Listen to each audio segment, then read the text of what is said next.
अस्सलाम वालेकुम स्टूडेंट्स, कैसे हैं आप लोग। उम्मीद करता हूँ आप सब खैरियत से होंगे। अच्छा जी। हमने जब स्टार्ट किया था अकाउंटिंग फॉर मैन्युफैक्चरिंग, ठीक है, जहाँ पे हमने ये देखा था कि एक एंटिटी है वो रादर देन के वो बनी बनाई चीजें नहीं, बल्कि वो क्या करती है, रॉ मटेरियल लेती है, उसको फिर फैक्ट्री के अंदर मैन्युफैक्चर करती है। ठीक है, तो उसकी अकाउंटिंग हमने कहा था स्लाइटली डिफरेंट होगी। ठीक है, तो उसमें हमने क्या कहा था, क्विकली देख लेते हैं। ठीक है, जो हमने कल बोर्ड पे लिखा था ना, उसी को देखते हैं। ठीक है, ये आपको स्क्रीन शो हो रही है।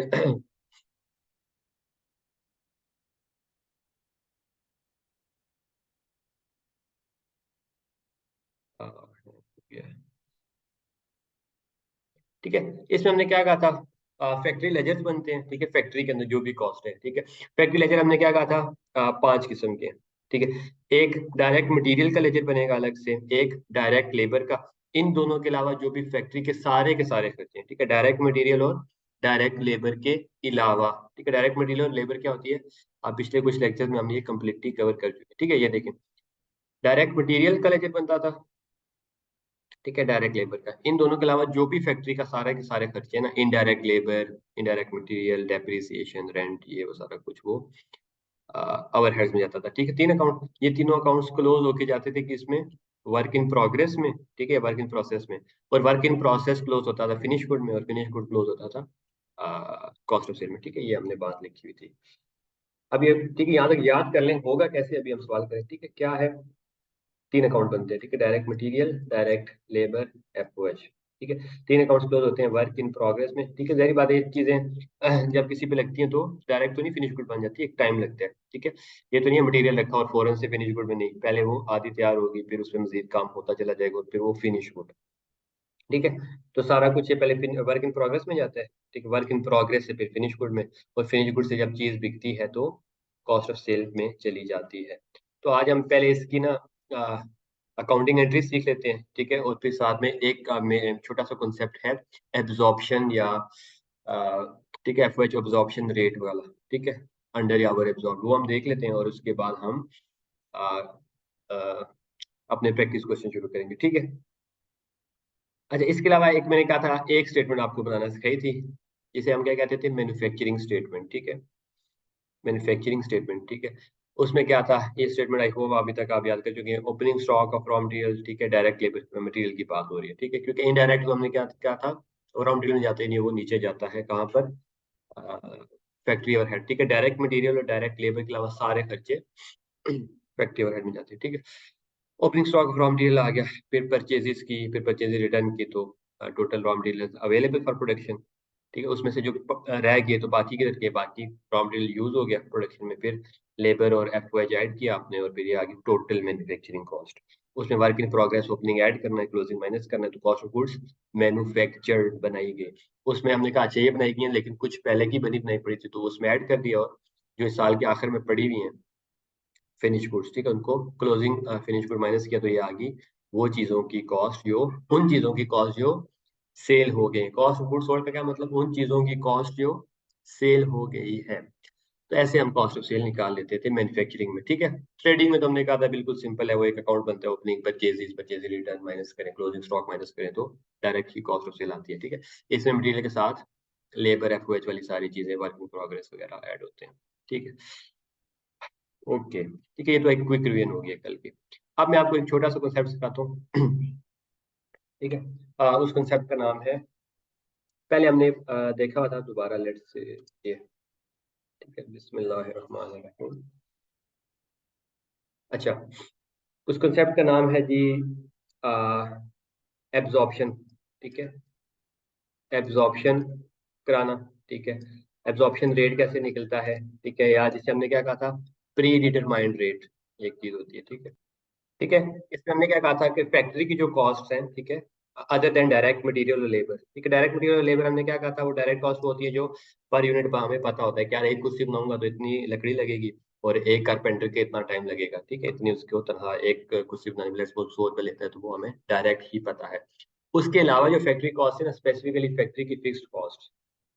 ठीक है, ये मैं स्पेसिफिकली बात करूं कौन सी, फैक्ट्री ओवरहेड्स की। फैक्ट्री ओवरहेड्स क्या होते हैं, डायरेक्ट मटेरियल डायरेक्ट लेबर के अलावा तमाम फैक्ट्री के खर्चे, ठीक है, स्पेशली फिक्स्ड ओवरहेड्स, ठीक है। उनको हम क्या करते थे, जब भी हमको यूनिट बनाते थे, ठीक है, आज लेट्स सपोज मैंने कोई यूनिट बनाई तो मैं क्या करता था, वेरिएबल कॉस्ट है तो मुझे पता होती है इस पे इतनी लकड़ी लगी, इस पे इतनी लेबर लगी, बाकी खर्चे, ठीक है, फैक्ट्री का बिल कितना लगेगा इस पे मुझे पता नहीं होता था, ठीक है। तो क्या मैं उस कहता था कि यार वो कॉस्ट में रहने देता हूँ अभी, ठीक है, उस यूनिट की कॉस्ट में जो प्रोड्यूस हुई है नहीं बना रहा, नहीं, बल्कि मैं क्या करता, तो मैंने कहा यार एक अंदाजा लगा लो, ठीक है, नॉर्मल कैपेसिटी की बेसिस पे कि यार महीने का आपका कितना खर्चा फिक्स्ड आ जाता है, ठीक है, क्योंकि फैक्ट्री वाले खर्चे हेड ऑफिस के खर्चों में लेके जाने की इजाजत नहीं है, फैक्ट्री के खर्चे किसी न किसी सूरत कॉस्ट का ही पार्ट बनेंगे। तो मैंने एक अंदाजा लगाया था नॉर्मल कैपेसिटी, यार तकरीबन 1 लाख या 1 मिलियन फिक्स कॉस्ट आ जाती थी, और नॉर्मली हम तकरीबन 80,000 यूनिट्स प्रोड्यूस करते थे, ठीक है। तो उस पर मैंने एक रेट निकाला था जिसे हम क्या कहते थे, absorption rate, pre determined rate, और इसके बाकी दो नाम भी आपको बताए थे। ये मिसाल ले लेते हैं, ठीक है। मैं कहता हूँ यार मेरी फैक्ट्री की है जी नॉर्मल कैपेसिटी, ठीक है, तकरीबन 80,000 यूनिट्स पर मंथ बनाती है, यूनिट्स पर मंथ। अगेन मैं कह रहा हूँ जिसने पुराने लेक्चर नहीं लिए तो वो पहले वो लेक्चर लेगा, तभी उसको ये नॉर्मल कैपेसिटी और ये चीजें समझ आएंगी, ठीक है। नॉर्मल कैपेसिटी इतनी है जैसी 1000 यूनिट, ठीक है, और टोटल फिक्स्ड कॉस्ट तकरीबन, फिक्स्ड कॉस्ट है जी 1 मिलियन की कह लेते हैं पर मंथ, ठीक है। एक महीने में 80,000 यूनिट बनाते हैं और एक महीने में तकरीबन 1 मिलियन का खर्चा आ जाता है, ठीक है। और और इसमें क्या मिसाल लें, हाँ, ठीक है, नॉर्मल कैपेसिटी इसको हम कर लेते हैं 1 लाख कर लेते हैं, ठीक है, ताकि रेट आसान निकलेगा ना, 1 lakh, 1 million divided by 1 lakh, तो 10 रुपये पर यूनिट आ जाए, ठीक है। नॉर्मल कैपेसिटी इतनी है, एक्चुअल इस दवा की प्रोडक्शन हुई है भाई साहब, ठीक है, ये तो महीने के आखिर पे ही पता चलेगा कि प्रोडक्शन कितनी हुई है, ठीक है। लेट्स सपोज हमें महीने के आखिर में पता चल गया जी 80,000 यूनिट्स प्रोड्यूस हुई। अब मैं करता क्या हूँ, मैं फिक्स कॉस्ट को पहले ही दिन एक प्री डिटरमाइंड रेट या एब्जॉर्प्शन रेट बना के एक रेट कॉस्ट का पार्ट बना देता हूँ कि यार तकरीबन इतना खर्चा वो भी तो आएगा, डायरेक्ट मटेरियल लेबर लगा है लेकिन उसके अलावा भी तो खर्चे हैं, तो वो भी पर यूनिट कॉस्ट को एलोकेट होने चाहिए, ओके। तो हमने क्या कहा था, एब्जॉर्प्शन रेट कैसे निकलता है बताएं। एब्जॉर्प्शन रेट हमने कहा था जो भी फिक्स कॉस्ट है, ठीक है, budgeted fix cost, fix cost कौन सी, budgeted divided by normal capacity, ठीक है, नॉर्मल कैपेसिटी की बेस पे मेरी फिक्स कॉस्ट कितनी थी बजटेड, मैंने कहा था तकरीबन 1 मिलियन लगेगा, नॉर्मल कैपेसिटी कितनी थी ये 1 लाख, तो मैंने एक रेट निकाला, एक रेट क्या निकाला जी, इसको करें तो 10 रुपये, 10 रुपये पर यूनिट। मैं कहता हूँ हर जो यूनिट बनेगी ना उस पर तकरीबन 10 रुपए के फैक्ट्री ओवरहेड्स लगेंगे, ठीक है, रॉ मटेरियल अलग से लगेगा, डायरेक्ट लेबर अलग से लगेगी, डायरेक्ट मटेरियल डायरेक्ट लेबर, उसके अलावा भी जो खर्चे आते हैं तकरीबन एक यूनिट पे 10 रुपए का खर्चा आएगा, ठीक है। क्योंकि असल खर्चा मुझे कब पता चलेगा, जब मंथ क्लोज हो जाएगा ना, अल्हम्दुलिल्लाह, ठीक है। असल खर्चा कब आएगा, जब मंथ क्लोज होगा, बिजली का बिल आएगा जी, इतना आपका बिल आया, इतनी तनख्वाहें हैं, सारा कुछ। लेकिन मैंने क्या महीने का इंतजार करूँ और फिर यूनिट की कॉस्ट में ऐड करूँ, नहीं, बल्कि मैं साथ साथ जैसे जैसे यूनिट बनती है मैं कहता हूँ इतने की यूनिट पड़ी है, इतने की यूनिट पड़ी है, और आखिरी दिन पे जाके उसको कंपेयर कर लेता हूँ कि यार मैंने इतना अंदाजा लगाया था, असल में इतना हुआ है, उनका डिफरेंस जो भी है वो ओवर या अंडर एब्सॉर्ब आएगा, वो कैसे होता है अभी हम देख, सही, ठीक है। तो ऑप्शन रेट निकाला 10 रुपये पर यूनिट, बस। अब मैंने जो जो यूनिट प्रोड्यूस की ना उस पे, ठीक है, लेट्स सपोज मैंने एक यूनिट प्रोड्यूस की, यूनिट 1, मैंने कहा भाई साहब इस पे डायरेक्ट डीएम, डायरेक्ट मटेरियल लगा जी 100 रुपये का, ठीक है, डायरेक्ट लेबर लगी जी 200 की, 100 की लगी, और इस पे फैक्ट्री के बाकी खर्चे कितने हैं, तो मैंने कहा यार मुझे अभी तो अंदाजा नहीं है फैक्ट्री के खर्चे कितने आएंगे, बिल कितना होगा, डेप्रिसिएशन कितनी होगी। हाँ, मैं अभी 10 का एक रेट मैंने अंदाजा लगाया, अंदाजा, ठीक है, एब्जॉर्प्शन रेट या प्री डिटरमाइंड रेट मतलब पहले से निकाला हुआ अंदाजे वाला रेट। मैंने कहा यार एक यूनिट पे 10 रुपये का वो भी खर्चा आएगा, ठीक, तो 10 यहाँ पे ऐड कर लिया, 210 बन गया। अब ये मेरा क्या है, 210 पर यूनिट का, पर यूनिट कॉस्ट निकाल दी, यहाँ तक इशू, ठीक है। तो जो भी यूनिट में प्रोड्यूस करूंगा मैं कहूंगा इतने की कॉस्ट लगी है, इस यूनिट की कीमत इतनी है, ठीक है। ये तो मैंने आपकी जस्ट इंफॉर्मेशन के लिए बताया। अच्छा, अब होता है क्या है, मैंने एक रेट निकाल लिया, फिर मैं साल के आखिरी दिन बैठूंगा और हिसाब लगाऊंगा। मैंने कहा यार मुझे फिक्स्ड ओवरहेड्स या फैक्ट्री ओवरहेड्स कह लें कि फैक्ट्री ओवरहेड्स में भी दो किस्में हैं ना, फिक्स्ड और वेरिएबल। फिक्स्ड क्या होती है, यूजुअली टाइम बेस्ड कॉस्ट होती है, जैसा रेंट है, बस महीने के बाद आना ही आना है, फिक्स है, ठीक है। आप यूनिट एक प्रोड्यूस करें, दो प्रोड्यूस करें, तीन, रेंट फिक्स ही रहेगा, ठीक है। ये आपको मैंने डिटेल लेक्चर में पढ़ाया हुआ है सारी कॉस्टों की analysis। अच्छा जी, फैक्ट्री ओवरहेड्स का अंदाजा लगाने का आखिरी दिन आ गया, जब मुकाबला करना है, मुआवजा करना है कि मैंने अंदाजे में इतनी बनाई थी, असल में इतनी है, ज्यादा या ऊपर नीचे जो भी, उसको एडजस्ट करेंगे, सही है। ठीक है, तो फिक्स ओवरहेड्स मैंने कहा यार, अच्छा, मैंने क्या किया हुआ था, एक्चुअल, ठीक है, यूनिट्स 80,000 प्रोड्यूस किए, ठीक है। तो 80,000 यूनिट्स प्रोड्यूस्ड, ठीक है, एक्चुअल प्रोडक्शन 80,000 यूनिट, ठीक है, असल में बनाई है। और मैंने हर यूनिट को कहा था, हर यूनिट में 10 रुपए लगते हैं, ठीक है, पर यूनिट एब्जॉर्प्शन रेट। मैंने कहा था 80,000 यूनिट मैंने सच में बनाई है, और 10 रुपए एक यूनिट पे अंदाजे से रेट लगाए, तो मैंने कितनी कॉस्टिंग की है, 8 लाख रुपया निकालिए, ठीक है। एक्चुअल जो कॉस्ट आई, एक्चुअल जो मेरे पास बिल आया ना, वो आया, लेट्स सपोज भाई साहब, ठीक है, 9 लाख का है एक्चुअल बिल। कितना है मेरे पास, 9 लाख। मैंने अंदाजे पे जो निकाला था, क्या तकरीबन 80,000 यूनिट्स मैंने असल में, ठीक है, यूनिट्स आपने अंदाजे पे नहीं लगानी, ठीक है, यूनिट्स वही हैं जो एक्चुअल में, ठीक है। मैंने 80,000 यूनिट्स एक्चुअल में प्रोड्यूस की थी, ठीक है, और हर यूनिट पे एक अंदाजे का रेट 10 रुपये, तो मैंने उस हिसाब से मेरा खर्चा आया था कितना, 8 लाख, ठीक है। लेकिन एक्चुअल बिल जो मैंने देखा, सारे बिल जमा किए, तो वो 9 लाख है। तो यानी मैंने इसको क्या किया हुआ था, कम रेट निकाला था, ठीक है जी।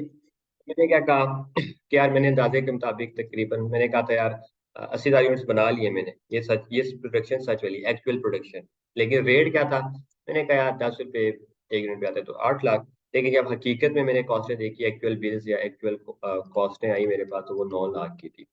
यानी कि मैंने क्या किया हुआ है, कम रिकॉर्ड, ठीक है, मैंने 8 लाख पे किया हुआ है, असल में 9 लाख का खर्चा हुआ है। यानी 1 लाख से मैंने क्या किया हुआ है, ठीक है, 1 लाख से अंडर एब्जॉर्ब कराया है, कम एब्जॉर्ब कराया, ठीक है, अंडर एब्जॉर्ब। ऐसा है कि नहीं, ठीक है। मैंने 10 रुपये रेट निकाला था, तो मतलब रेट सही नहीं था, मुझे 11 या 12 निकालना चाहिए था, ठीक है। तो मतलब मैंने अपने अंदाजे के मुताबिक 8 कहा था कि यार 8 लाख है खर्चे, असल में 9 लाख हुए, तो लाख का अंडर एब्जॉर्ब है, ठीक है। यानी कि ये वो कॉस्ट है जो मैंने किसी चीज पे एलोकेट ही नहीं की, अनएलोकेटेड कॉस्ट, ठीक है। आल्दो मैं आपको यहाँ पे नॉलेज ज्यादा दे रहा हूँ, ये आपकी मतलब कुछ हो सकती है बातें ऊपर से जा रही हैं, लेकिन जो नोट्स अच्छे बना लेगा और 2 से 3 बार नोट्स पढ़ लेगा, तो पीआरसी का पेपर तो कुछ चीज ही नहीं, आगे इंशाल्लाह कॉस्ट की भी बेसिक सारी यहाँ पे कवर हो जाएंगी। ओके, इसका अपोजिट भी तो हो सकता है कि मैंने अंदाजा लगाया था जी, लेट्स सपोज एक्चुअल प्रोडक्शन तो अंदाजे पे तो नहीं होती, एक्चुअल प्रोडक्शन एक्चुअली है, ठीक है, 80,000 यूनिट। मैंने जो रेट निकाला था ना, वो मैंने निकाला था कि 15 रुपये होगा पर यूनिट पे, ठीक है, एब्जॉर्ब रेट, एब्जॉर्प्शन रेट। अंदाजे लगाना तो मैंने ज्यादा अंदाजा लगा लिया, तो 15 × 80, 15 × 80 तो 12 मिलियन, 12 मिलियन ही, सॉरी, 1.2 मिलियन, ठीक है, 12 लाख रुपए मैंने अंदाजा। एक्चुअल में जो बिल आए मेरे पास, एक्चुअल कॉस्ट, वो मुझे आई जी 9 लाख। अब मैंने इसको ज्यादा करा दिया, तो मैंने क्या किया, मैं ज्यादा कॉस्टिंग करा दी, तो मैंने ओवर एब्जॉर्ब कराया, ओवर एब्जॉर्ब, ठीक है। यानी मैंने कॉस्ट ज्यादा एलोकेट की, तो अब मैं क्या करूंगा, रिवर्स करूंगा, 3 लाख रुपए ऊपर मैंने अंदाजा लगाया था कि 10 रुपए पर यूनिट आएगी, ठीक है, और एक्चुअल के हिसाब से 8 लाख, और असल में 9 लाख आया था, तो मैंने अंडर एब्जॉर्ब किया था, तो अनएलोकेटेड कॉस्ट थी, तो अंडर एब्जॉर्ब था, तो मैं मजीद क्या करूंगा, रिकॉर्ड एक्सपेंस, मजीद खर्चा रिकॉर्ड, क्योंकि मैंने तो 8 लाख करके बैठा हूँ ना, तो ज्यादा हुआ तो एक्चुअल ज्यादा रिकॉर्ड करो, ठीक है। अब record expense profit and loss में करें या कॉस्ट ऑफ सेल्स का पार्ट में, बात वही है। ये भी कॉस्ट ऑफ सेल भी खर्चा ही है ना, जाके पीएनएल में क्लोज होता है या डायरेक्ट पीएनएल में रिकॉर्ड करें, बात सेम ही, आपने खर्चा मजीद रिकॉर्ड करें। यहाँ पे क्या था, अवर है, तो आप पहले की आप ज्यादा करा बैठे हो, तो बाकी पहले भी आप ज्यादा एब्जॉर्ब करा पे हो लेकिन खर्चा कम हुआ है, तो आपने उसको क्या करना है, रिवर्स। उसमें क्या था, रिकॉर्ड एक्सपेंस, यहाँ पे क्या है, रिवर्स एक्सपेंस। एक्सपेंस को रिवर्स कर दो, क्या आपने ज्यादा रिकॉर्ड किया। रिवर्स किसी तरह होगा, या तो प्रॉफिट एंड लॉस में डायरेक्ट क्रेडिट कर दो या कॉस्ट ऑफ सेल को कम कर दो। ठीक है, यहाँ तक देखें कोई इशू। अब इसको बुक से भी देख लेते हैं ना कि बुक में क्या लिखी हुई है, इसकी बात है।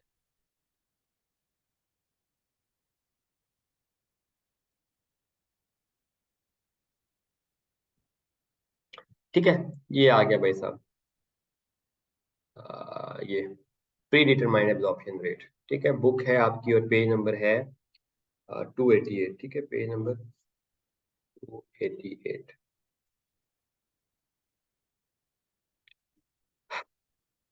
ठीक है, the fix production over head. ठीक है, जो फिक्स प्रोडक्शन के ओवर हेड्स होते हैं, क्यों, क्योंकि हमें आखिर में पता चलते हैं, महीना गुजरने के बाद बिल आता है और बाकी चीजें आती हैं। हम क्या करते हैं, इस debited with the actual fix cost का डेबिट करते हैं। ठीक है, इनकर्ड इन द पीरियड। लेकिन fix overheads are transferred work in progress में किस रेट पे। ठीक है, ये आखिरी दिन की बात करें, अभी आपके लिए रेलिवेंट है यहाँ तक कि असल तो रिकॉर्ड करना है। जब बिल आएगा तो क्या रिकॉर्ड नहीं करेंगे, अपने अंदाजे भी चलेंगे नहीं, बल्कि बिजली वाले तो कहेंगे इतना बिल दें, मकान मालिक मकान कहेगा इतना कराया, तो एक्चुअल कॉस्ट रिकॉर्ड होती है। लेकिन प्रोडक्शन के लिए ना, जो वर्क इन प्रोग्रेस में हमने ट्रांसफर किया वो एक प्री डिटरमाइंड रेट के मुताबिक करते हैं, एब्जॉर्प्शन रेट। ठीक है, एब्जॉर्प्शन रेट कैसे निकलता है, budgeted overhead divided by normal capacity. ठीक है, जिस सवाल में हमने किया कि हमने कहा तकरीबन 10 लाख का खर्चा आता है 1 मिलियन का, और नॉर्मल कैपेसिटी है 1 लाख, तो हमने 10 रुपए का रेट निकाला था, ये बात की है। ओके, फिर बजटेड ओवरहेड्स होते क्या है, एस्टिमेटेड फिक्स प्रोडक्शन, जिसका हमने अंदाजा लगाया था ना। क्या अंदाजा लगाया था हमने, क्या तकरीबन 1 मिलियन मेरा आ, अंदाजे का इतना खर्चा हो जाएगा, और नॉर्मल कैपेसिटी थी मेरी 1 लाख, तो मैंने रेट का निकाल लिया था 10 रुपए पर यूनिट। तो यही बात कर रहे हैं कि आपने बजटेड ओवरहेड्स को नॉर्मल कैपेसिटी पे डिवाइड करके एक रेट निकाल लेना।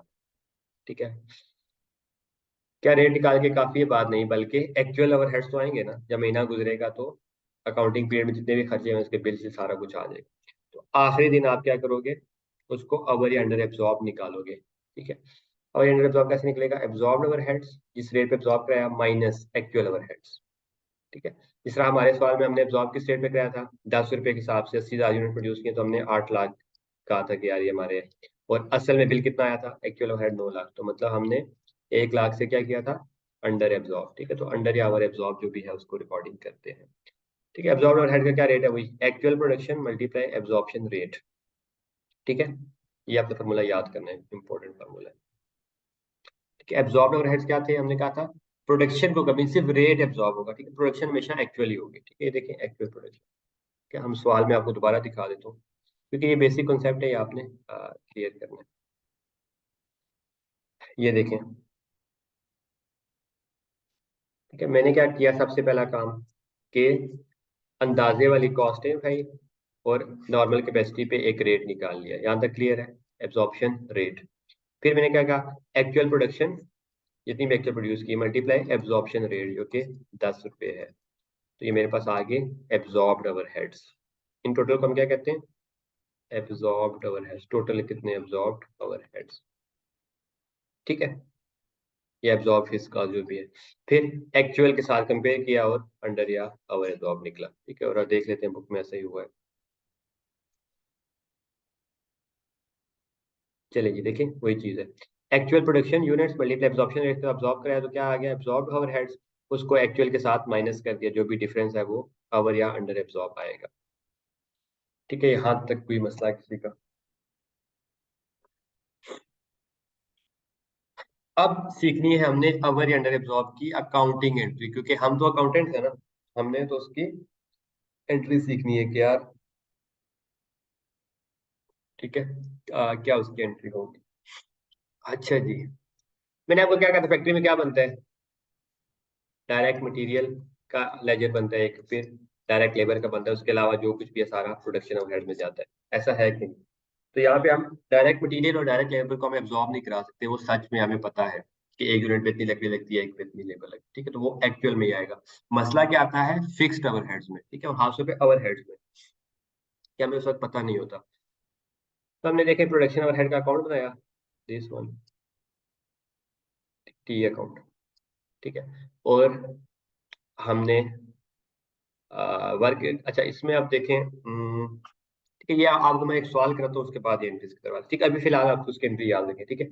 अंडर एब्जॉर्प्शन की क्या एंट्री होती है, मैंने क्या कहा था, हमने अंदाजा लगाया 8 लाख, ठीक है, और असल में हुआ 9 लाख, ठीक है। तो 1 लाख का मजीद रिकॉर्ड हो, ठीक है। तो क्या एंट्री होगी, मजीद कॉस्ट ऑफ सेल को बढ़ा दूंगा, cost of sales debit to production overheads credit. ये एंट्री अभी थोड़ी देर के लिए याद कर ले, फिर आपको सवाल जब करूंगा ना तो उसके जरिए ये वाला चार्ट आप कंप्लीट करें, ठीक है।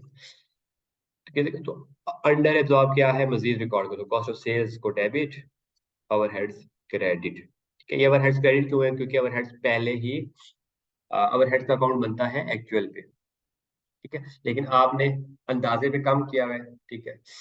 आ, ये मैं बल्कि आपको अभी सवाल के साथ कर रहा हूँ, ठीक।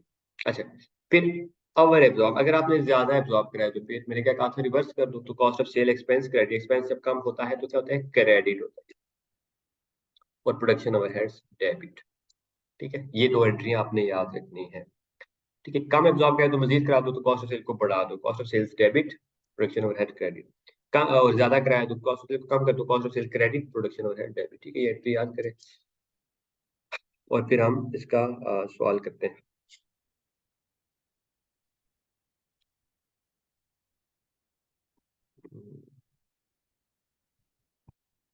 ओके, कि सबसे पहले हम इसकी ना बेसिक एंट्रीज बना लेते हैं, ठीक है। इन्होंने मुश्किल तरीके से किए हैं, लेकिन समझ आ जाए तो आसान नहीं है, ठीक है।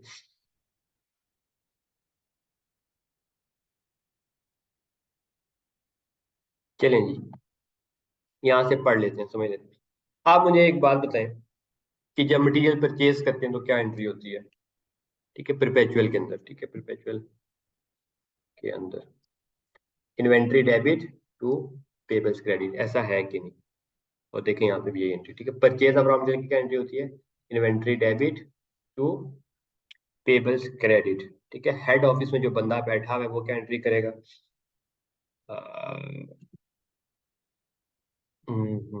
यहाँ पे आपको करके दिखाता हूँ ताकि आप कंफ्यूज ना हो जाए।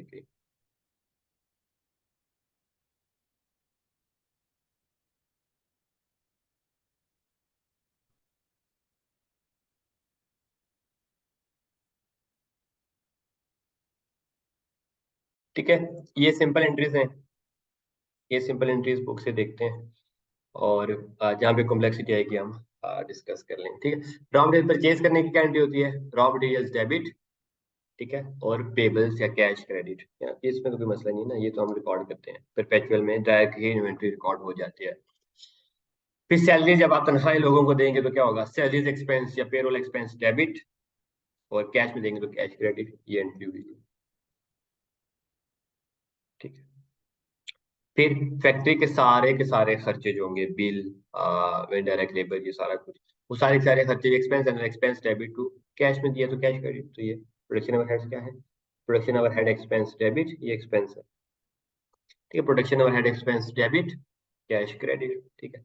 फिर नॉन प्रोडक्शन ओवरहेड्स मतलब हेड ऑफिस के खर्चे, तो वो भी खर्चा ही है ना, खर्चा रिकॉर्ड करने की क्या एंट्री है, एक्सपेंस डेबिट पेबल क्रेडिट।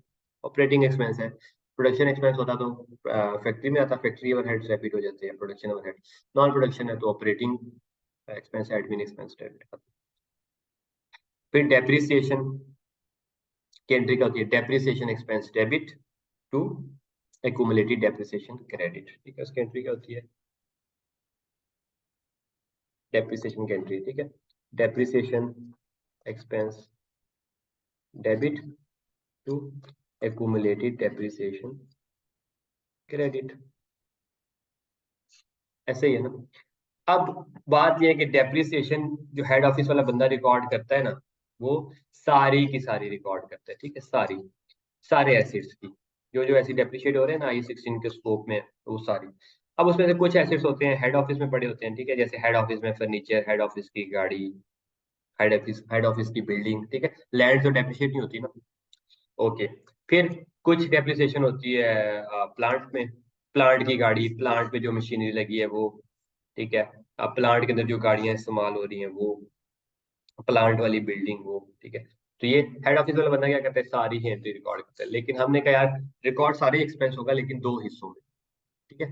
जो गाड़ियां या चीजें फैक्ट्री में यूज हो रही हैं उनको फैक्ट्री और हेड्स को डेबिट कराएंगे, फैक्ट्री और हेड एक्सपेंस, और जो नॉर्मल रूटीन में हेड ऑफिस में यूज हो रही है उसको हेड ऑफिस एक्सपेंस या ऑपरेटिंग एक्सपेंस में डेबिट करेंगे, ठीक है। एक्यूमुलेटेड डेप्रिसिएशन तो एक ही जगह पे क्रेडिट होगी क्योंकि वो तो हमारे अकाउंट्स में कॉन्ट्रा एसिड आते हैं। तो ये देखें, रिकॉर्डिंग प्रोडक्शन डेप्रिसिएशन, ठीक है। तो आपने क्या किया, प्रोडक्शन की जो डेप्रिसिएशन है, depreciation acids being used in production, ठीक है।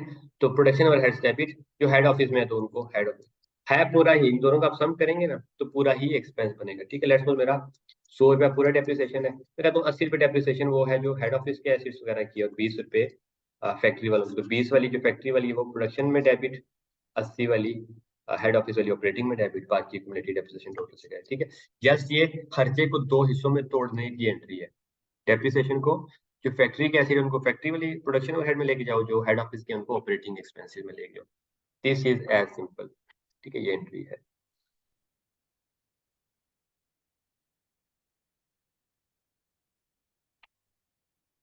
ठीक है, तो ये बेसिक एंट्रीज हमने आज सीख ली,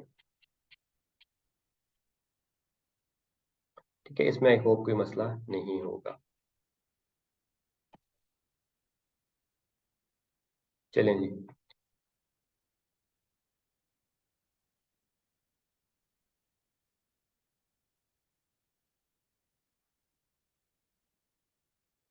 अच्छा जी, अब होता क्या है कि हम, मैंने आपको क्या कहा था, फैक्ट्री में कितने तरह के अकाउंट बनते हैं।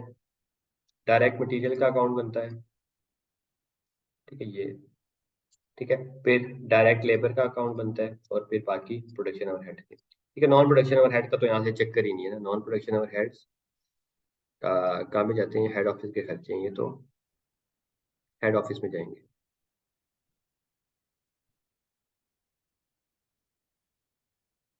ठीक है, अब होता क्या है, ठीक है, अब मजे की बात है समझनी है, ठीक है। मैं आपको अब ये बात आपको प्रैक्टिस करके बताता हूँ। ये, ठीक है, यहाँ पे प्रैक्टिस करते हैं। अब होता क्या है मेरे पास यार, मैं तो हेड ऑफिस का बंदा हूँ, मैंने तो फाइनेंशियल स्टेटमेंट्स जो बनानी है उसमें क्या सारे खर्चे रिकॉर्ड करूंगा, या खाली फैक्ट्री के या हेड ऑफिस के, नहीं बल्कि उसमें सारे खर्चे रिकॉर्ड होते हैं, ठीक है।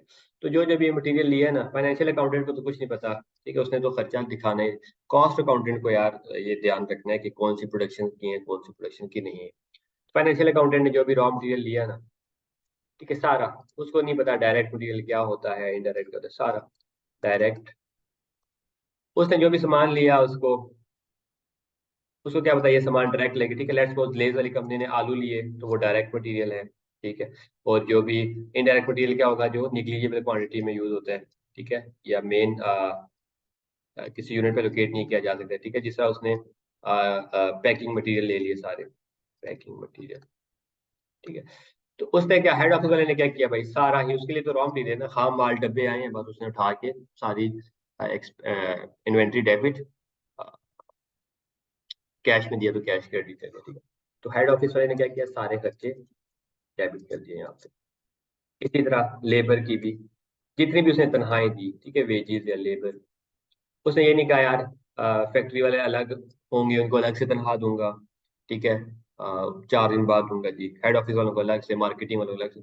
उसने पहले तरीके जितने भी सारे उनकी ना, सारे सारे एम्प्लॉयज थे, हेड ऑफिस फैक्ट्री, सबकी तनख्वाही निकाली और बैंक को कहा यार इनको पे कर दो, ठीक है। तो उसने सैलरीज एक्सपेंस डेबिट और बैंक से क्रेडिट कर दिया, यार मैंने सबकी तनख्वाह दे दी है, तो वो वेजेस में क्या हो जाएगा, डेबिट, और कैश में भी है क्रेडिट, ठीक है। ये हेड ऑफिस वाले बंदे की बात करो, पहली एंट्री यही होती है।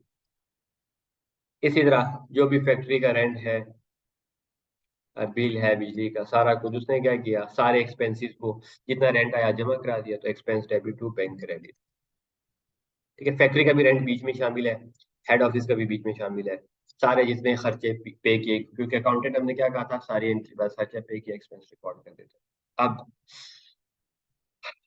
क्या फैक्ट्री वाले जो हम अकाउंट्स बना रहे हैं ना, उसमें क्या है, फैक्ट्री वाले ने तो ध्यान रखना है ना, क्यों ध्यान रखना है, कि वो सिर्फ फैक्ट्री रिलेटेड कॉस्ट है लेके आएगा, हेड ऑफिस वाली कॉस्ट है तो बारों बार हेड ऑफिस में ही, हेड ऑफिस वाली कॉस्ट में तो हेड ऑफिस जाने और ऑपरेटिंग एक्सपेंसेस जाने, ठीक है। फैक्ट्री वाला क्या कहा मैंने कहा था आपको, फैक्ट्री वाला 3 अकाउंट्स बनाता है, क्या? डायरेक्ट मटेरियल अकाउंट,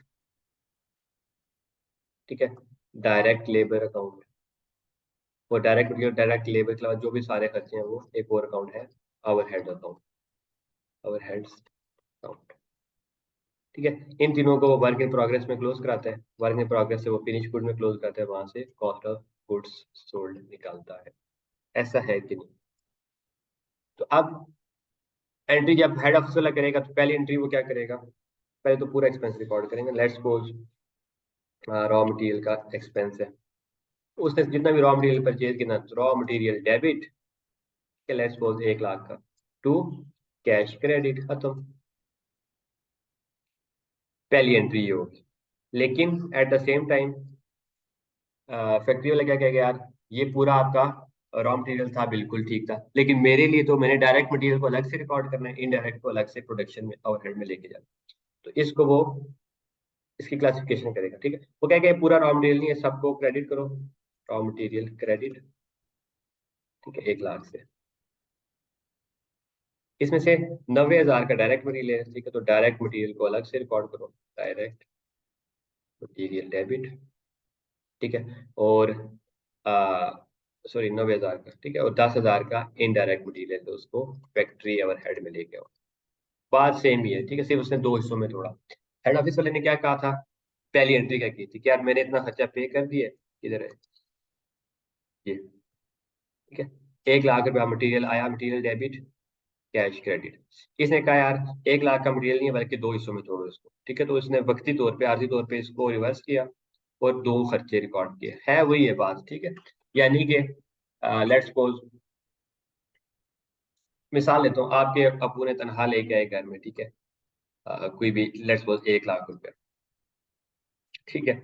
अब उसने उन्होंने घर पे खर्चा करना है, पूरे घर को चलाने, लेकिन आप कहते हो नहीं, आप वहां पे अकाउंटेंट बैठे हो, आप क्या करते हो, 1 लाख को, अम्मी ने क्या किया, 1 लाख रुपया लेट्स सपोज एसिड बना लिया, क्या ये मेरा 1 लाख रुपया मेरे पास आया, ठीक है, एसेट या कैश डेबिट, इनकम क्रेडिट की होगी, कमाई है ना आपकी, ठीक है। आपने कहा नहीं है, मैं अकाउंटेंट हूँ, मैं 1 लाख रुपया, अबू ने क्या करना है, 5 बच्चे हैं, सबको खर्चा देना है, ठीक है, लेट्स सपोज। तो आपने क्या किया, एसिड को आपने कहा ये कैश तो बिल्कुल एसिड है, लेकिन ये खाली अबू के पास नहीं रहेगा, ये सब बहन भाइयों में तकसीम होगा, ठीक है, लेट्स सपोज आप 4 बहन भाई थे, तो सबको 25-25 हजार तकसीम होगा, ठीक है। तो आपका भाई नंबर ए को 25,000 डेबिट, ए का कैश, ठीक है, आप कहते हैं कैश ए का, ये टोटल घर का कैश था, आपने कहा नहीं ये ए का कैश। फिर भाई भी आया और फिर 2 बहनें आई, उनको भी 25-25 हजार आपने दिया, ठीक है, सी और डी, ठीक है। तो अब कैश इकट्ठा एक जगह पे पड़ा हो, तब भी घर के अंदर ही है ना कैश, ठीक है, और 4 बच्चों के पास 25-25 हजार रुपया है, तब भी घर का ही कैश है ना, समझे बात के नहीं। इसी तरह यहाँ पे क्या था, रॉ मटेरियल इकट्ठा लिखा हो 1 लाख, तब भी है तो रॉ मटेरियल, या उसको 2 हिस्सों में, डायरेक्ट रॉ मटेरियल और इनडायरेक्ट रॉ मटेरियल, तब भी है तो रॉ मटेरियल लिखा, ठीक है। सिर्फ क्या है, कॉस्ट अकाउंटिंग के लिए उसको ब्रेक किया जाता है, ताकि अंदाजा से, ठीक है, कॉस्ट अकाउंटिंग मैंने क्या कहा था, इंटरनल अकाउंटिंग होती है कि आपको देखो क्या डायरेक्ट कितना लग रहा है, इनडायरेक्ट, ठीक है, ताकि आपको कंट्रोल हो, अगर डायरेक्ट मटेरियल बहुत ज्यादा लग रहा है तो आप उस पर स्टेप्स ले सकते हो कि यार उसको कैसे मैं कंट्रोल करूँ, कॉस्ट एफिशिएंट बिजनेस मैंने रखना है, ठीक है। इसी तरह हेड ऑफिस वाले ने क्या किया भाई साहब, वेजिस तनख्वाहें दी, दिहाड़ियाँ, ठीक है, सारे मजदूरों की तनख्वाह, सैलरीज या पेरोल या वेजिस, पेरोल वेजिस सारा कुछ, उसने कहा जी भाई मैंने 50,000 की दे दी है डेबिट और बैंक से पे कर दिया, या कैश से 50,000 क्रेडिट। आपने कहा नहीं जी मैं तो अकाउंटेंट हूँ, तो मैंने कहा ये सारी की सारी तनख्वाहें नहीं है, इन तनख्वाहों को भी तोड़ो, जो हेड ऑफिस की है वो ऑपरेटिंग में लेके जाओ, जो फैक्ट्री वाले मजदूरों की तनख्वाहें हैं आ, वो 2 किस्म की है, डायरेक्ट लेबर को डायरेक्ट लेबर में लेके जाओ, इनडायरेक्ट को फैक्ट्री और हेड्स का पास में बना लो। तो इसको देखें, यहाँ पे इसने क्या किया, वेजेस या सैलरीज को, ठीक है, जस्ट उसको ना क्लासिफिकेशन कराई है, और कुछ भी नहीं है, टोटल खर्चा वही 1 लाख है। आपने कहा नहीं, उस हेड ऑफिस में प्लांट वाले ने कहा नहीं, 1 लाख खर्चा तो है, लेकिन 1 लाख को पहले क्रेडिट करो, तो उसको 3 जगह पे बुक कर रहा हूँ। पहला खर्चा जो हेड ऑफिस का खर्चा है ना, हेड ऑफिस, उसको ऑपरेटिंग बना दो। ठीक है, लेट्स सपोज 50,000 का हेड ऑफिस वाले एडमिन और HR डिपार्टमेंट और फाइनेंस डिपार्टमेंट की सैलरीज है। फिर डायरेक्ट लेबर फैक्ट्री में जो है ना, उसने डायरेक्ट लेबर को जो हमने पैसे दिए हैं वो 30,000 दिए, और बाकी 20,000 इनडायरेक्ट लेबर। तो इनडायरेक्ट को आपने फैक्ट्री ओवर हेड का पार्ट बना दिया, यानी कि खर्चा वही है, सिर्फ उसको तोड़ रहा है। ठीक है, तो इन शॉर्ट क्या एंट्री हुई इफेक्टिव, इफेक्टिव एंट्री क्या हुई, ये देखें यहाँ पे वेजेस एंड सैलरीज डेबिट हुई, अब इसको डेबिट और ये क्रेडिट, और सॉरी 50,000 गया ना, चलिए इसको 1 लाख कर लेते हैं, आप इसको लिख दिया। ठीक है, सैलरीज यहाँ पे डेबिट हुई और यहाँ पे क्रेडिट हुई। ठीक है, तो सैलरीज में नेट कितना हो गया, 0। कैश यहाँ पे क्रेडिट हुआ, तो रिजल्टेंट एंट्री क्या होगी, कैश। ठीक है, और head office expense, direct labour expense, और इनडायरेक्ट क्या कहाँ पे जाती है, फैक्ट्री और हेड। 50, 30, 20, यानी कि आपने इफेक्टिवली काम वही किया। आपने यहाँ पे डायरेक्ट 1 लाख का एक्सपेंस रिकॉर्ड कर दिया था, अब आपने यहाँ पे इसको 3 हिस्सों में, हेड ऑफिस का एक्सपेंस, डायरेक्ट लेबर का एक्सपेंस और इनडायरेक्ट का एक्सपेंस। ठीक है, और कैश क्रेडिट। ठीक है, आपने यहाँ पे डायरेक्ट डेबिट करके कैश क्रेडिट किया था, और यहाँ पे आपने अलग 3 हिस्सों में डेबिट करके कैश क्रेडिट किया। ठीक है, तो नेट में फर्क नहीं आएगा, जैसे मैं कह रहा हूँ ये इंटरनल डॉक्यूमेंटेशन के लिए होती है, ताकि जो प्रोडक्ट है उसको प्रॉपर उसकी कॉस्ट एलोकेट की जा सके। ठीक है, जो हेड ऑफिस वाले खर्चे हैं वो कॉस्ट ऑफ सेल का पार्ट नहीं बनते, वो अलग से नीचे ऑपरेटिंग एक्सपेंस। ठीक है, तो कॉस्ट ऑफ सेल क्या होती है, sale minus cost of sale, gross profit. Gross profit के बाद बाकी एडमिन, डिस्ट्रीब्यूशन, सेलिंग, ये सारे खर्चे अलग से माइनस होते हैं। तो इससे इसको खर्चे को तोड़ा, कुछ ऊपर लेके कॉस्ट ऑफ सेल का पार्ट बना दिया, कुछ खर्चे नीचे। ठीक है, जस्ट प्रेजेंटेशन का फर्क है, फाइनेंशियल प्रॉफिट में कोई फर्क नहीं पड़ेगा। ठीक है, मैं कहूँ जी लाख रुपए में से 50,000 खर्चा है, तो मेरा 50,000 प्रॉफिट है। मैं कहता हूँ लाख में से 10,000 खर्चे है, फिर 30,000 खर्चे और फिर 10,000 खर्चे, तब भी बात तो वही है। ठीक है, तो कीपिंग दैट इन माइंड, अब हम अकाउंटिंग की एंट्रीज है। ठीक है, जो भी खर्चा होगा पहले वो खर्चा रिकॉर्ड हो जाएगा, फिर उसको 2 से 3 हिस्सों में तोड़ दिया जाएगा। यहाँ पे देखें, अब आपके ऊपर हमने क्या किया था, ये एंट्री।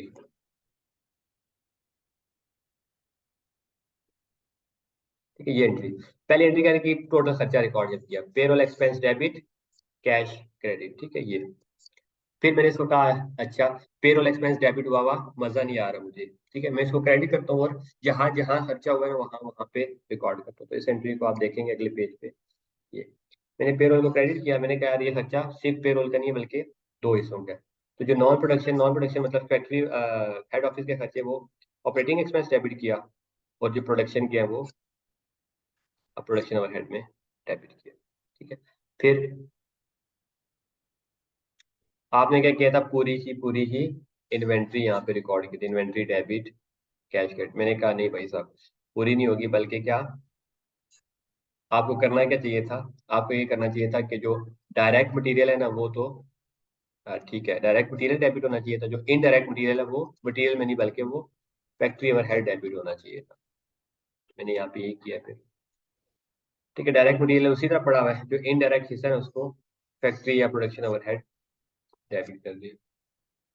फिर फिर मैंने क्या कहा था, 3 अकाउंट बनते हैं, कौन कौन से, डायरेक्ट मटेरियल, डायरेक्ट लेबर और प्रोडक्शन ओवरहेड। और ये सारे क्लोज कहाँ पे होते हैं, वर्क इन प्रोग्रेस। ठीक है, तो मटेरियल अकाउंट क्लोज होगा, material account credit, work in progress debit. ठीक है, अभी जब आपको एग्जांपल से कराऊंगा ना, तो उसके बाद आपको ये क्रिस्टल क्लियर हो जाएगा कॉन्सेप्ट। ठीक है, इसमें कोई डिफिकल्टी नहीं है। फिर इसी तरह सैलरी अकाउंट कैसे क्लोज होगा, सैलरीज अकाउंट खुद क्रेडिट हो जाएगा और वर्क इन प्रोग्रेस में सामान चला जाएगा। ठीक है, और एब्जॉर्प्शन का भी एक एब्जॉर्प्शन रेट से वर्क इन प्रोग्रेस में चला जाएगा। ठीक है, अभी आई होप आपको समझ नहीं आ रही होगी, तो चलिए इसका क्वेश्चन करते हैं फिर समझ।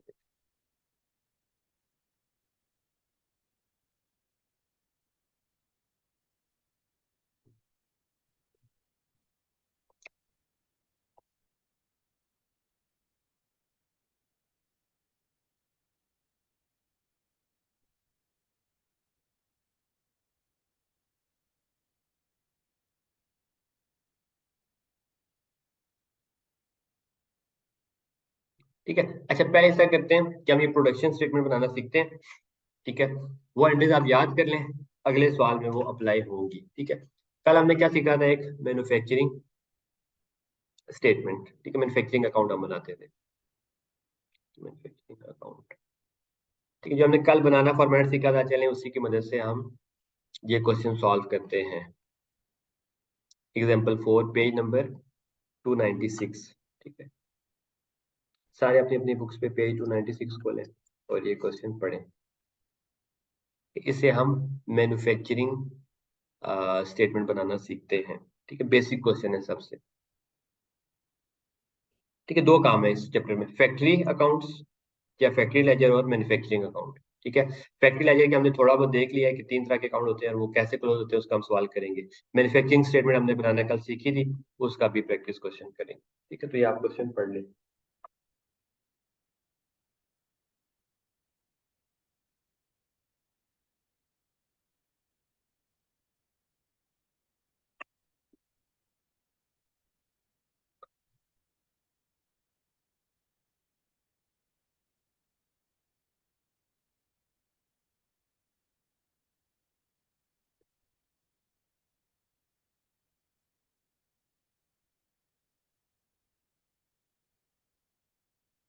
चलें जी। ठीक है, क्या उसने डाटा दिया, following data has been extracted from the books of Beauty Bars Limited as at 31 December 2018। Beauty Bars की कंपनी है, उसकी बुक्स में से ये डाटा आपने लिया है।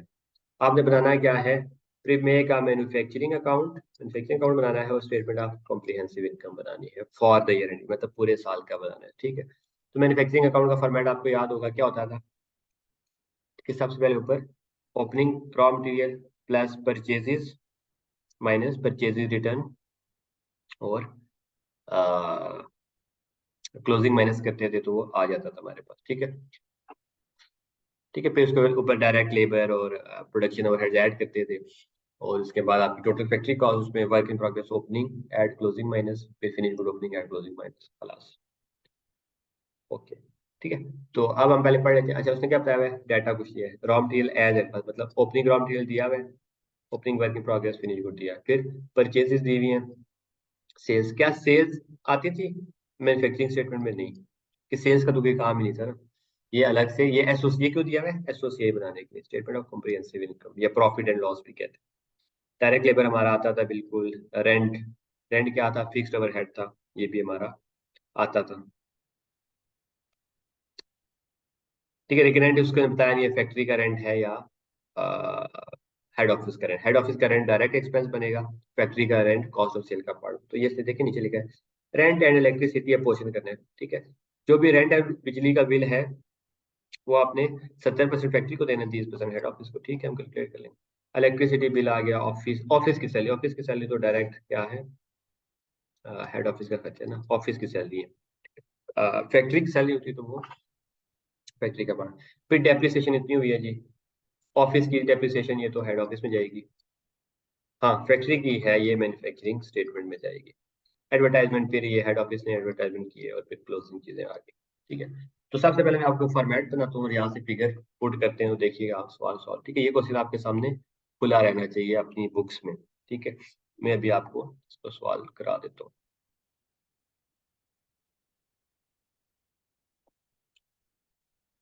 चलें जी, जल्दी जल्दी से प्रैक्टिस कर लेते हैं।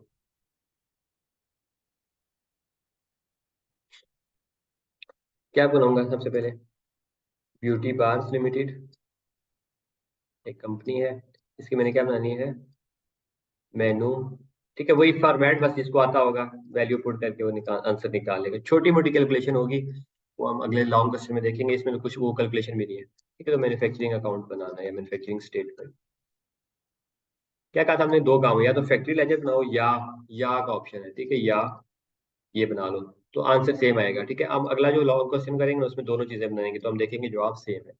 मैन्युफैक्चरिंग स्टेटमेंट कैसे बनती थी बताएं जरा, ओपनिंग रॉ मटेरियल ऐसे ही था, plus purchases minus purchases return. ठीक है, और एक्सपेंस परचेजेस में सारा purchases plus expense on purchases, purchases return. ठीक है, ओपनिंग रॉ मटेरियल था, ठीक है, उसमें सारी परचेजेज, नेट परचेज, ठीक है, परचेज माइनस परचेज रिटर्न क्या होती है, नेट में कितनी परचेज। ठीक है, तो ये क्या आ जाएगा, raw material available for production.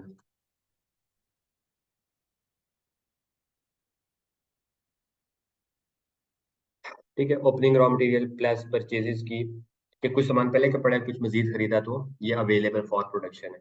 इसमें से क्लोजिंग माइनस कर दूं, क्लोजिंग रॉ मटेरियल माइनस कर दूं। ठीक है, कि क्लोजिंग इतना पड़ा है तो बाकी कहाँ गया, टोटल इतना अवेलेबल था उसमें से इतना पड़ा है तो बाकी कहाँ गया, यूज हो गया, तो रॉ मटेरियल यूज्ड। फिर क्या सिर्फ रॉ मटेरियल लगता है, नहीं बल्कि डायरेक्ट लेबर भी लगती है। उसके बाद फैक्ट्री के एफ ओ एच, फैक्ट्री के ओवरहेड लगते हैं।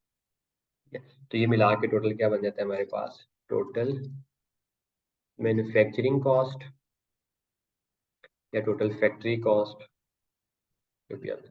फिर इसमें opening work in progress add करते थे, plus closing work in progress minus करते थे। ये क्या आ जाती थी, cost of goods, cost of goods CGM, cost of goods manufactured.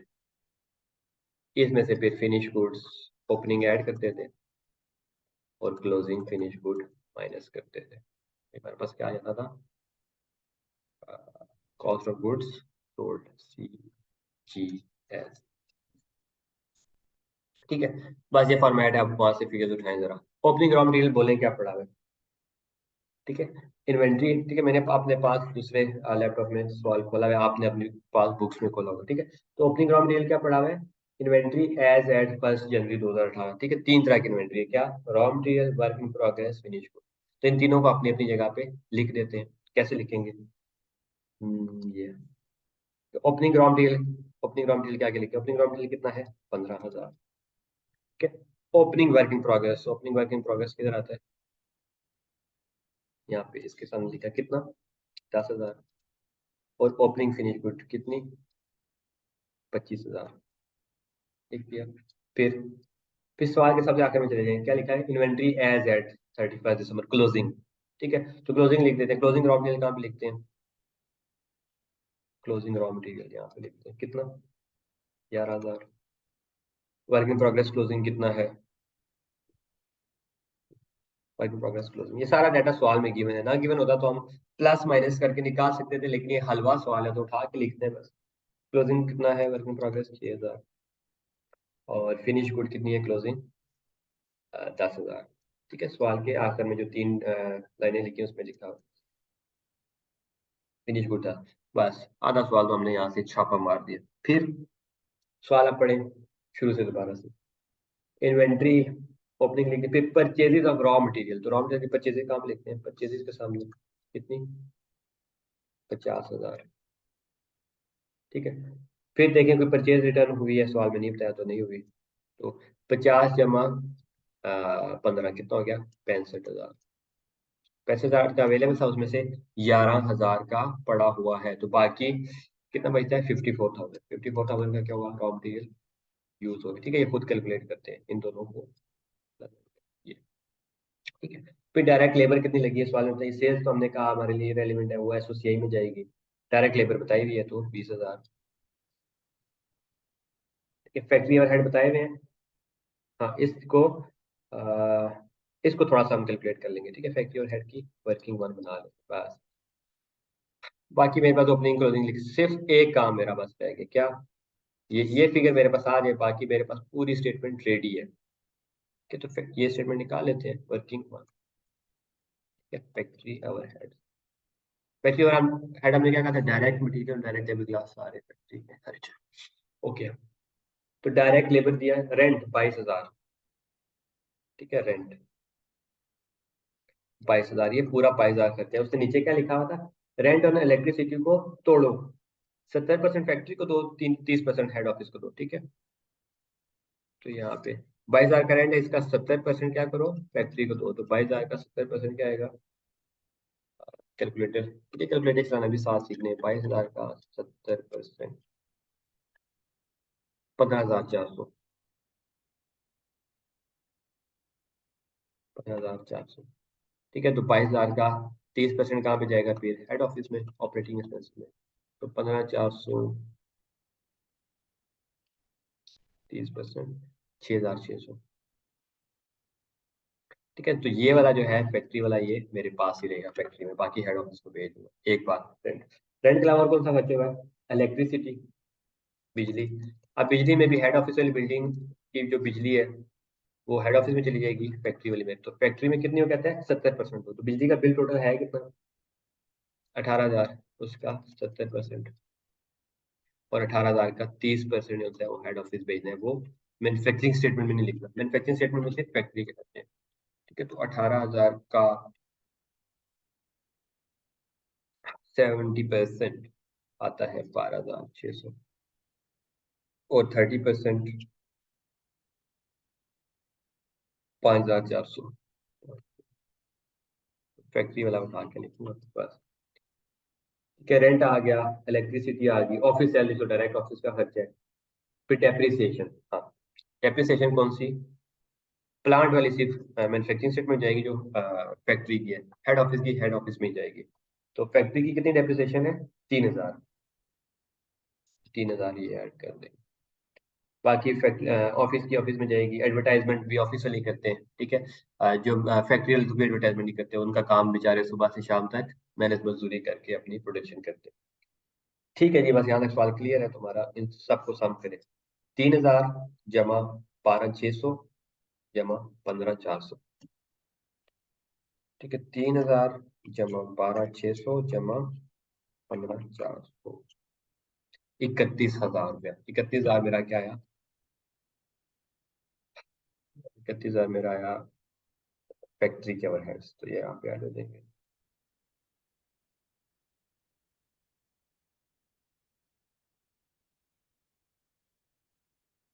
31,000। ठीक है, बस 54,000 का रॉ मटेरियल यूज हुआ, प्लस करें 20,000 का लेबर, 54 प्लस 20 74, और 31, 74 और 31 कितना होता है? एक तो अकाउंटेंट्स की मैथ बहुत ठीक है, 1,02,000। 1,02,000 टोटल मैन्युफैक्चरिंग की कॉस्ट है। 1,02,000 में 10,000 ऐड करो। ठीक है, ये देखिए प्लस हो रहा है। 1,02,000 में 10 ऐड किया तो 1,12। 1,12 में से 6 माइनस करो तो 1,06,000। 1,06,000 में 25 ऐड करो, ये देखिए प्लस है। 1,06,000 में 25 ऐड किया तो 1,31। 1,31 में से 10 माइनस किया तो 1,21। तो मेरी कॉस्ट ऑफ गुड्स सोल्ड आ गया 1,21।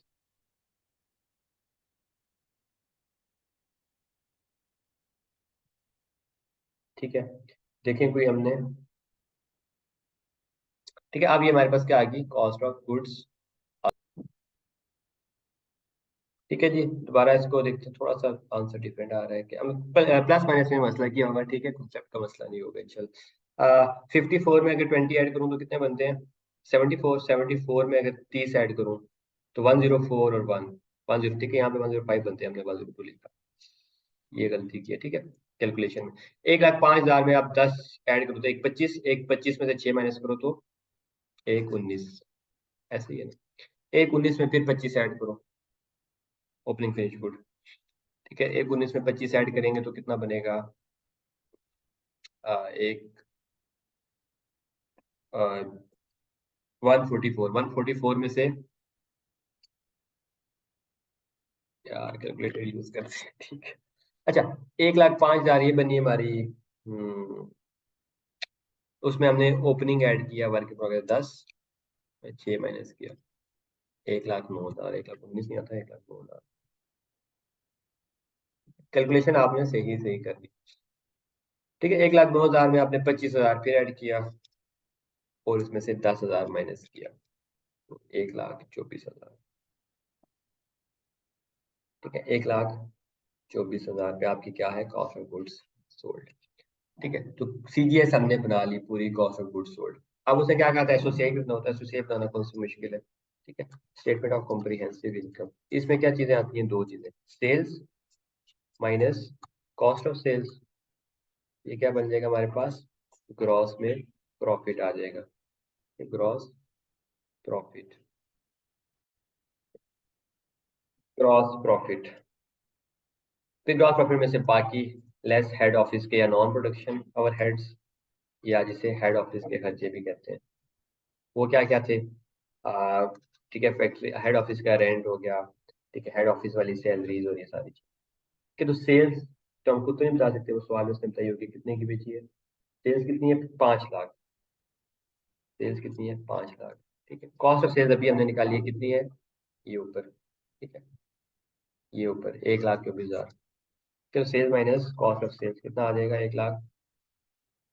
इसको एक मिनट एडजस्ट करते हैं, ठीक है। Sale minus cost of sale 1,24,000। 5 lakh में से 1,24,000 माइनस करें तो कितना आएगा? 5 लाख में से 1,24,000 माइनस करें तो 3,76,000, 376,000। इसमें से आप ये जो, ठीक है, रेंट था 6600, ठीक है, फैक्ट्री का रेंट वो माइनस करेंगे, क्योंकि सॉरी फैक्ट्री का नहीं, फैक्ट्री का रेंट तो कॉस्ट ऑफ सेल में चला गया था ना। हेड ऑफिस का रेंट ये माइनस करेंगे। फिर हेड ऑफिस की बिजली का बिल, ठीक है, कितना था? 5400। 400 ये माइनस होगा यहाँ से। और हेड ऑफिस की डेप्रिसिएशन 3,000। डेप्रिसिएशन 3,000, ठीक है। हेड ऑफिस, और हेड ऑफिस का क्या खर्चा था? सवाल में देखना पड़ेगा, ठीक है। हेड ऑफिस का और क्या खर्चा था? एडवर्टाइजमेंट की थी उन्होंने, 16,000 पे एडवर्टाइजमेंट।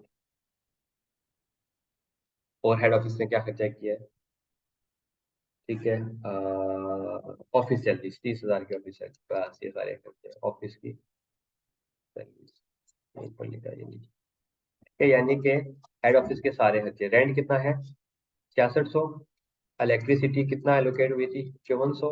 Depreciation 3,000, advertisement 16,000, salary 30,000। इन सब को 3,76,000 में से ये सारा माइनस करें, करके देख लेते हैं, ठीक है। 376 minus 6.6 minus 5.4 minus 3 minus 16 minus 30, 3,15,000 रुपये। 3,15,000। एक मिनट,